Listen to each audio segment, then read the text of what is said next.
తదుపరి కుంభరాశి.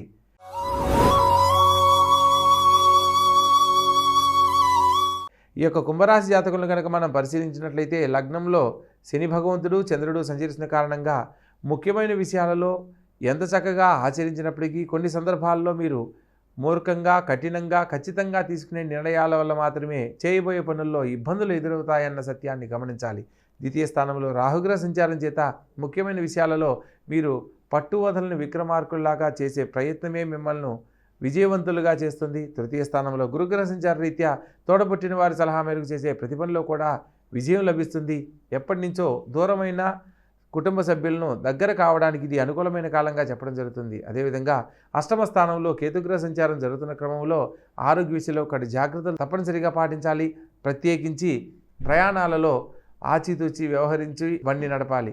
అలా లేని ఎడల ఆకస్మికంగా జరిగే ప్రమాదాలకు దారితీయడానికి అవకాశం ఉంది కాబట్టి ప్రతి ఒక్క విషయంలో ఆలోచించి నిర్ణయం తీసుకోండి. అదేవిధంగా రాజ్యస్థానంలో చంద్రగ్రహ సంచార రీత్యా తల్లిగారి సలహా మేరకు చేసే ప్రతి పనిలో కూడా శుభం చేకూరుతుంది. చేస్తున్న వృత్తి ఉద్యోగ వ్యాపారాలలో కొంత శుభ పరిణామాలు కనబడతాయి. అదేవిధంగా లాభస్థానంలో శుక్రగ్రహ సంచారం జరుగుతున్న క్రమంగా ముఖ్యమైన విషయాలలో స్త్రీ మూలకంగా శుభం చేకూరుతుంది.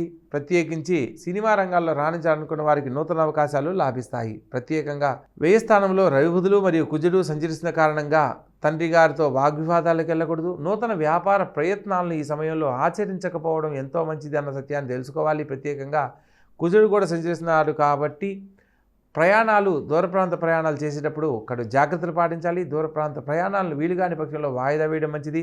కోర్టు ద్వారా పరిష్కారం కాని సమస్యలను కూడా కొంతకాలం వాయిదా వేయడం మంచిదని సూచనగా తెలుసుకోవాలి. మొత్తం మీద ఈ రాశి వారికి అన్ని రకాలుగా గ్రహాలు యోగ్యతగా అనుకూలంగా ఉన్నప్పటికీ వ్యయ స్థానంలో సంచరిస్తున్న రవిబుధులు మరియు కుజగ్రహ సంచార ఫలితంగా కొంత ఇబ్బందులు చోటు చేసుకునే అవకాశం ఉంటుంది. పేరు ప్రతిష్టలకు సంబంధించి కానీ లేదా వృత్తి ఉద్యోగాల్లో నష్టాలు కానీ, ప్రత్యేకంగా కుజుడు కూడా సంచరిస్తున్నాడు కాబట్టి కొంత మానసిక ప్రశాంతతను కోల్పోయే పరిస్థితులు ఉంటాయి. దూర ప్రాంత ప్రయాణాలను తప్పనిసరిగా మానుకోవాలనేది సత్యాన్ని తెలుసుకొని నడుచుకోవాలి.